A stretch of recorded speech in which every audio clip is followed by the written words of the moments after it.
Gil, me chama que eu vou aqui. Para você que está em casa, um abraço, obrigado pelo carinho mais uma vez da sua audiência. E a gente começa o programa de hoje falando dessa tragédia que chocou o mundo inteiro. Santa Maria, Rio Grande do Sul. Madrugada do último domingo. Quase 1.500 jovens se divertem. Era uma balada. Mais uma das muitas que ainda teria para se curtir. Os jovens teriam para se curtir. Olha as imagens. O que alguns não sabiam é que, para muitos, centenas deles e delas, seria mesmo a última balada. 2h30 da madrugada, telefones tocam. E uma pergunta, várias perguntas. Cadê meu filho? Cadê a minha filha? Cadê o meu sobrinho, o meu neto? Um sinalizador, pasmem, um sinalizador. Esse que normalmente é usado pela Guarda Marítima para salvar vidas. Foi a fagulha para uma tragédia. Mais de 230 pessoas mortas. Mais de uma centena delas feridas. No hospital entre a vida e a morte. Porque 80 dessas pessoas, em estado grave, estão internadas, lutando para viver. Em casa, assistindo as imagens, fiquei me perguntando, fui fazendo uma série de perguntas. Por quê? Por quê? O que ocorreu? Por que ocorreu? O país acordou assustado, aterrorizado. As imagens correram e chocaram o mundo inteiro. Me veio à memória a lembrança do desespero, de gente que se salvou e deu um depoimento dizendo que teve que pisotear outras pessoas que pelo caminho ficaram. Houve quem tentasse preservar a própria vida entrando dentro de um freezer. Isso mesmo, um freezer. A porta, essa com quase 1 metro de largura, era a única saída. Para muitos, não foi. Isso porque muitos ficaram, lamentavelmente, pelo caminho, amontoados. Uma imagem, uma foto ontem postada nas redes sociais, pessoas amontoadas próximas a uma grade. Me lembrei com tristeza do Holocausto. Uma cortina de fumaça que em questão de minutos foi capaz de ceifar centenas de vidas.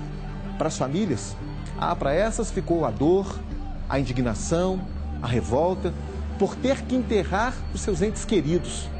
Faltaram flores na cidade, faltou responsabilidade. O que fica?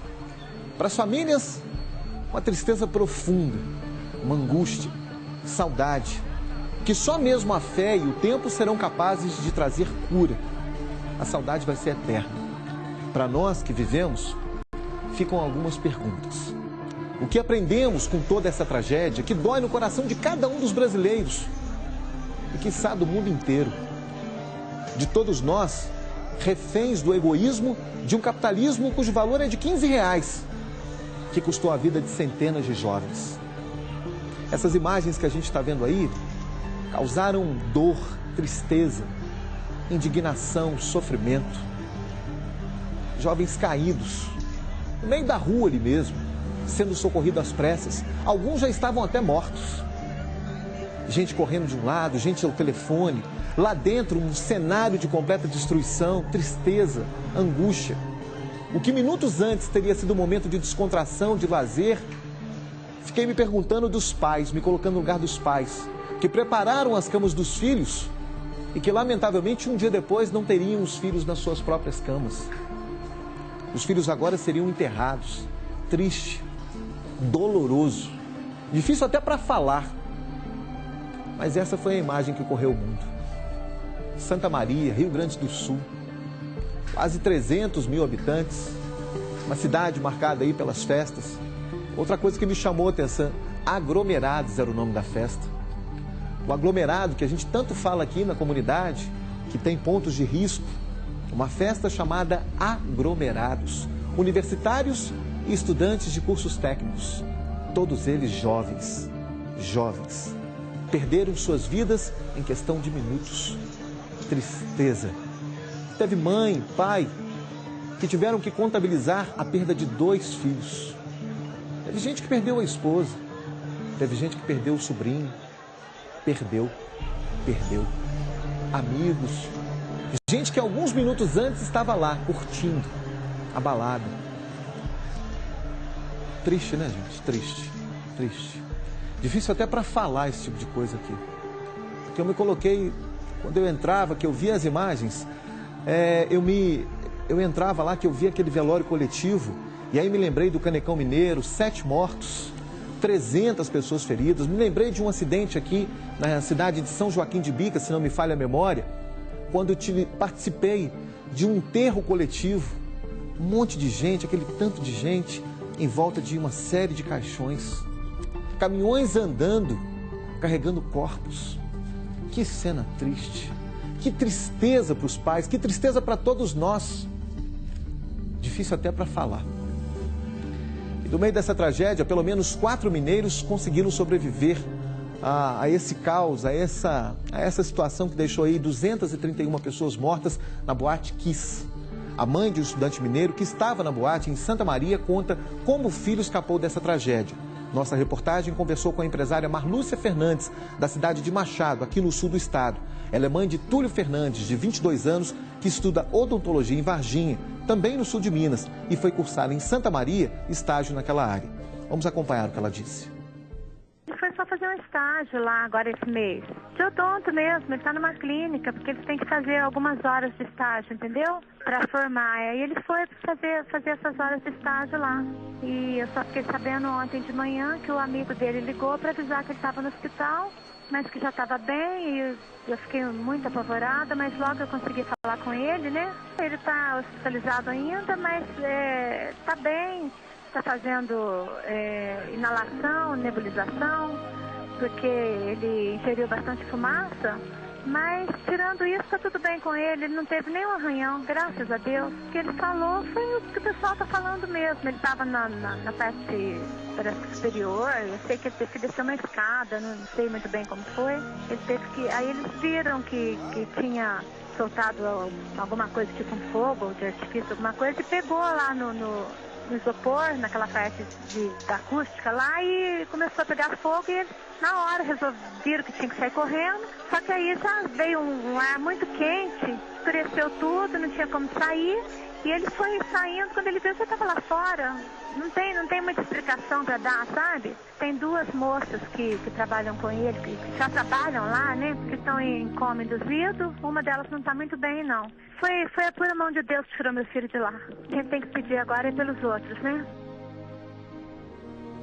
Ontem, acompanhando as várias coberturas nas emissoras de televisão, trocando de canal o tempo todo, vi um especialista dizendo sobre a capacidade de saída dessa porta, a única existente nessa boate. Uma boate bonita por fora, visual bonito, bacana, elegante, mas quem vê cara não vê coração, né? Quem vê uma boate por fora, muitas vezes não imagina o que existe lá dentro. E aí fiquei me lembrando também, entre os depoimentos, daquela velha história de que a gente às vezes vai ficando mais velho e vai esquecendo princípios que são básicos. Papai e a mamãe orientam, né? Não faça isso, meu filho, não faça aquilo, minha filha. Cuidado, vai para um show, fique atento. A gente entra dentro dos cinemas, teve um menino que brigou com o pai, porque ela deixou aí na festa, e a menina hoje está viva. Ah, é uma fatalidade. É verdade, pode ser uma fatalidade, mas uma fatalidade que poderia ter sido evitada se as pessoas tivessem responsabilidade e compromisso, não apenas com faturar, com ganhar, mas o compromisso de orientar as pessoas. Eu felizmente tive a oportunidade de trabalhar na indústria antes de trabalhar com o jornalismo, e fui brigadista de emergência, de incêndio, fiz treinamentos nessa área. E a orientação quando a gente entra numa casa de fumaça como treinamento é de que a gente deve se abaixar, porque a fumaça normalmente ela sobe, ela ocupa os lugares mais altos, para que as pessoas não sejam. Mas ali era questão de minutos. 5 minutos era capaz de tirar a vida de uma pessoa. A porta, segundo o especialista, era capaz de liberar, em média, aí, 85 pessoas por minuto. E aí, se você pensa em 5 minutos, quantas pessoas dariam conta de sair? A boate tinha capacidade para 1.000 pessoas, não mais do que isso. Se é que tinha capacidade para 1.000 pessoas. Tinha mais de 1.500 lá dentro. Um computador das imagens internas, do circuito interno, sumiu. Desapareceu. Um dos donos já foi preso, detido agora pela manhã. Outros 3 provavelmente terão que comparecer à justiça. 2 membros dessa banda, como é que chama a banda? Forrozeira. Uma banda aí que toca, que anima aí a festa, que já tinha inclusive costume de ir nesse local. Um dos músicos inclusive morreu. Triste, gente. Triste, triste, triste. A gente fica olhando essas imagens, olhando, e o nosso olhar vai longe. nome da banda Gurizada Fandangueira. Eu falei aqui de aglomerados porque o nome do evento era Aglomerados. Provavelmente porque agrônomos, estudantes de agronomia, de medicina veterinária e de outros cursos, né? E aí eles juntaram e formaram a palavra aglomerados. Era o nome da festa. R$15 era o preço da entrada do ingresso. R$15. Caros esses ingressos, né? Caros. Caro esse ingresso. Custou a vida de mais de 230 pessoas. Fico agora imaginando você que está aí almoçando na sua casa, como é que deve estar um pai e uma mãe enterrando o próprio filho, jovem, que tinha um futuro pela frente, que estava ali comemorando o fato de ter passado no vestibular, a alegria de ter conquistado uma vaga na universidade, estudando lá, caminhando, pensando no futuro. E agora você, de repente, recebe a notícia: meu filho está lá no meio de 230. E detalhe, gente, tem que entrar no meio desse lugar para reconhecer, olhar no meio do chão, uma quadra, e aí seu filho está aí. E aí você procurando o seu filho. Que triste, que desesperador. Desesperador no sentido pleno da palavra. Desespero e dor. Triste. Para mim, para nós aqui do Me Chama Que Eu Vou, o meu desejo de coração mesmo, e aí eu vou me valer da minha fé para dizer para você, eu peço de fato que Deus, que o Espírito Santo conforte e console o coração de todas essas famílias, de todos nós que sentimos a dor de cada uma dessas pessoas, que mesmo à distância, essa boa energia de fé, de paz e de consolo possa chegar até esses corações dessas famílias e dessa dor que vai ficar para todos nós por muitos e muitos meses e anos, que a gente não vai esquecer disso. Gente, olha só, mais uma tristeza. O muro de arrimo de uma quadra de um prédio desabou sobre 2 edifícios de luxo no bairro São Bento, na região centro-sul aqui da capital, na tarde de ontem. Os prédios atingidos tinham sido interditados durante a manhã. Os moradores de 39 apartamentos deixaram o local por questão de segurança. Gente, as imagens da hora do desabamento são impressionantes. Olha as imagens aí. A contenção de cerca de 15 metros de altura apresentou rachaduras e causou danos nos prédios que foram interditados. Os edifícios ficam na Avenida Professor Cândido Holanda. A terra atingiu um dos edifícios, que tem 11 apartamentos. Invadiu a garagem e destruiu ainda a portaria. Vidraças e janelas também foram quebradas com esse ocorrido aí. O portão do prédio chegou a ser arrancado, lançado para fora com a movimentação de ar. Uma mulher que estava próxima do momento do desabamento caiu ao correr. Não há feridos com gravidade. A Defesa Civil de Belo Horizonte esteve no local e acompanhou a situação como deve estar acompanhando até agora. O prédio onde ficava a quadra que desabou não foi interditado e não há risco e desabamento para esse edifício. Agora, a Defesa Civil vai continuar no trabalho de monitoramento neste ponto do bairro, São Bento, e outras informações sobre esse desabamento você vai acompanhar aqui, 10 para 5 da tarde, como sempre faz mesmo no Brasil Gente, todos os detalhes desse caso com o Amaro Neto, toda a situação desse ocorrido nesse final de semana aqui na capital mineira. Gente, a gente vai para um rápido intervalo comercial e voltamos em instantes. Não saia daí.